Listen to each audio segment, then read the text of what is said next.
Hey, confirmation students, good to see you guys. I'm actually sitting outside of a Catholic church here, kind of a sunny, quiet spot.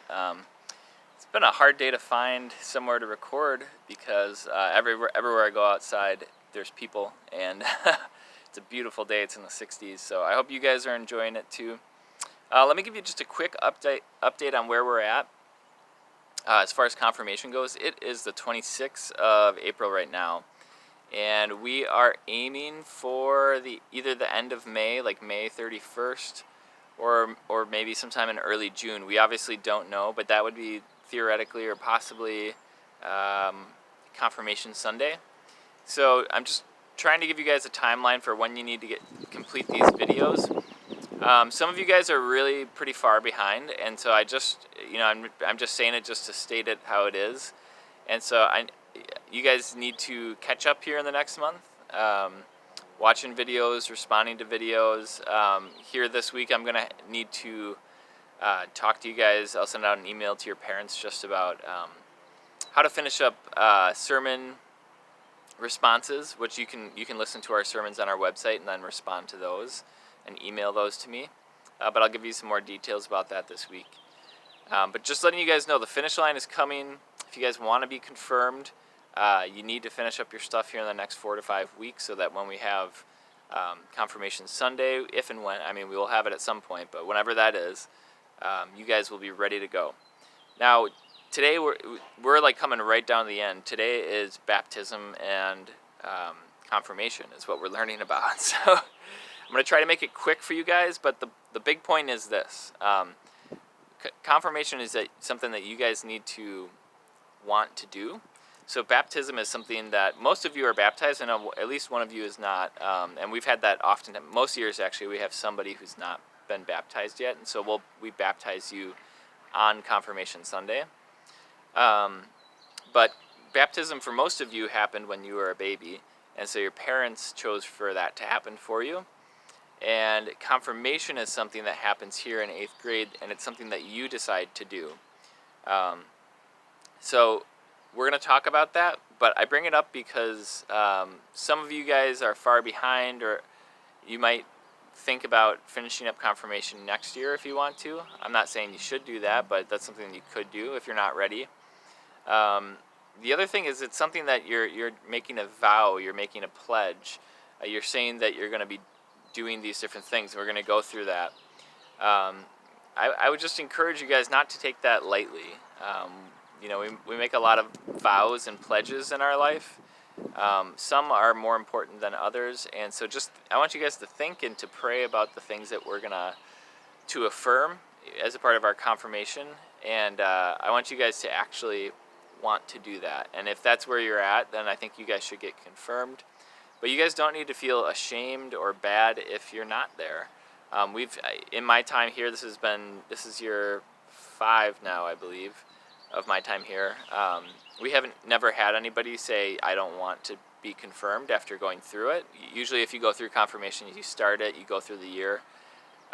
Usually you go all the way through to the end. But I just want to let you guys know that the option is there for you guys to say, listen, I'm just not ready to be confirmed right now, okay? And you don't need to feel bad about that. So with that, encouragement just to get on top of your work, get things in. Why don't we open up, and for you guys, it's going to be page 53. So why don't you guys open up to page 53. Here is that page. It says, do you dare? So let's read the upper left-hand paragraph here. It says, your life of faith is full of promises, the ones God makes to you, the ones other people made on your behalf, the ones you'll make when you're confirmed, and the ones you'll be making moving forward. As you prepare to dive into those confirmation promises, it might help to know what else is in the water. And if you read this John chapter 15 up in the upper right hand, it's a great verse. Jesus says, you did not choose me, but I chose you. And I appointed you to go and bear fruit that will last, so that the Father will give you whatever you ask in my name. And then it says, next to the diver, jot down some of your identities, like teammate, sibling, student, friend, so on. Place a star next to the identities that are most important to you. how might adding Christian to that list fit in with those identities? Write your thoughts in the water. So you can go ahead and you can pause this for a second. You can write those in the water. So there's a couple different ways of thinking about baptism and confirmation. In fact, there's several different ways. But the way that we think about it in the Methodist Church is that you guys might remember the term prevenient grace, and that's the grace that God shows you pre meaning before you could have done anything. Remember, John Wesley taught about this. It's that grace that you've had for your whole entire life before you could even do anything or make any decisions. Baptism in the Methodist Church is a way of prevenient grace. Okay. And if you guys remember, we have these things, the baptism and also communion are ways that God shows His grace to us, and it's just basically an outward display of some inward grace that's happening. So baptism is a grace. It's basically, think of it this way. It's a way of God inviting you into His family. So when you're a little baby, you're in the family already, okay? Confirmation is a way for you to, as a person who can think with their mind, so you're in 8th grade now, you can think, you can make some of your own decisions. It's a way for you to say, yes, I actually want to do this. So baptism usually happens when you're a little baby, and confirmation is something where you say, yes, I really want this to happen. I really want to be a part of the church. I really want to follow Jesus with my whole life, my whole self. And that means everything. That doesn't mean that you're going to be at church 24 hours a day, but what it means is that God is the priority of your life, right? You go out and you do all sorts of stuff. You do sports, you have friends, you work on your schoolwork, you have to make tough decisions in life. The decisions are just going to keep getting tougher for you as you go into high school and then into college or whatever you do after high school. And in all of those decisions, being a Christian means I want God to be at the center of my decision making. If you're sitting here right now and you're saying, you know what, I'm not perfect at that, but that's what I want. I want to walk on that path with God, then you should get confirmed. You should be, if you're not baptized yet, you should get baptized. You should confirm your baptism. You should say, yes, I want to follow Jesus. I want to do this with my whole life. Okay? If you're in a place where you're just feeling like, you know what, I don't know if I'm actually really that serious about God. I don't know if I'm really that serious about following Jesus. I'm not saying you shouldn't get confirmed, but I think you should take some time and think about that. And think about, well, why am I getting confirmed, right? Those are good questions to have. And so all of us have, for the most part, have gone through baptism. And now we get the chance to say, yes, that's what I want to do. Now, just to let you know, there's other ways that the church has practiced baptism and confirmation. Now, for me, the church I grew up in, we believed in believer baptism is a term. And so, like, for example, you wouldn't get baptized until you could make a decision to be baptized. The reason why that is because when you look at the Bible, all the experiences of people getting baptized in the Bible are happening with one or two exceptions, they're happening for adults who make that decision. I say one or two exceptions because there are examples of where the head of a household will become a Christian, and then his whole family gets baptized. And so the assumption there would be that there'd be kids that would be baptized as well. But in any case, that's another way. So for me, I got baptized when I was 18, even though I was really serious about my faith pretty much my whole life up until that point. But I waited until age 18 to get baptized because I really wanted to make a decision that, yes, this is actually what I want to do, and I wanted to be old enough to where I could say, yeah, this is the route that I want to go. So at the bottom of your page 53, you're invited to baptism, and it's just an invitation to what do you know about baptism, and then it says just add water. Water is among the necessities for human life. How else does water show up in our daily lives? So thinking about water, there's a symbolism of water with baptism, and there's huge, big books written about water and baptism, all this kind of stuff. I'm going to try to sum it up really, just a few ideas really fast. If you guys remember the Exodus story, that's where the Israelites are in Egypt, and it's like, Moses asking Pharaoh, let my people go, that whole story. Well, remember, when they leave Egypt and they go out, they pass through the Red Sea. Now they were in slavery, and the symbolism is that they went through the water, they went down into the water, through the water, and out and into freedom. Okay? So they were in slavery, went through the water into freedom. Then they wandered in the desert for 40 years, and eventually they came to the Jordan River. And you'll remember they had to go through the Jordan River into the Promised Land. So they went out of slavery into freedom, and then they went from the desert into a Promised Land. And now this idea of baptism happens all throughout the Bible, or going through the water, going from one place of either slavery or being in sin, and going through a process into freedom and into salvation would be a word that we use, which is like being saved.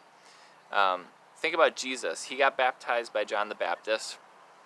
John the Baptist was baptizing people, but then even Jesus' death is seen in one way through the lens of baptism. Jesus was on a cross, he went into the ground, and he came out of the ground a new creation, okay? And that's what happens to Christians. So when we use this baptism water, that's the sort of imagery we're thinking of. You go into the water, you were an old creation, you're sinful, you go into the water, and you come up a new creation, okay? That's the idea behind baptism. Let's flip the page. All right, so it says ready to dive in. It says, when you started confirmation, it might have seemed like just another church thing, but now we're talking about baptism and God choosing us and making promises to the faith community, and that can be a little bit intimidating. There's a whole lot here. I want you guys to read through the different paragraphs that are here on this page, because I don't want to spend a whole lot of time reading through all of them for your own sake, so you don't have to watch this video for too long. But just take a look at it. We'll read this one quick paragraph that dive in. It says, when you're baptized, you join a big, diverse family called the church. In the pool, draw and name some of the people who made promises for you at your baptism. Who else is cheering you on in your faith? Add them to the pool as well. All right, so it's this idea of you're diving into a pool, and who's in the pool? All the people who are cheering you on in your faith, right? On the lower left-hand side of this page, page 54, you'll see just the different types of baptism. There's sprinkling, there's immersing, there's pouring. Generally, we do the sprinkling at CUMC. You can read about that. These are just different ways of being baptized. Again, I was immersed in a lake, so I was in like a swimsuit, and I went all the way under the water. So some people do that too, right? So if you look at the bottom right-hand side of page 54, so kind of in the middle of the two pages, it says, for Methodists, baptism and confirmation are two parts of a single act, even though they are often separated by many years.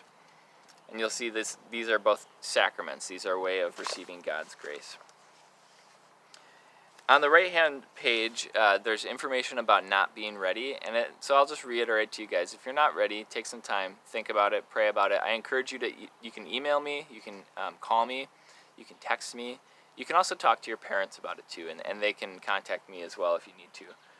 But I just encourage you just to really pray and seek out what would God have me do in this case.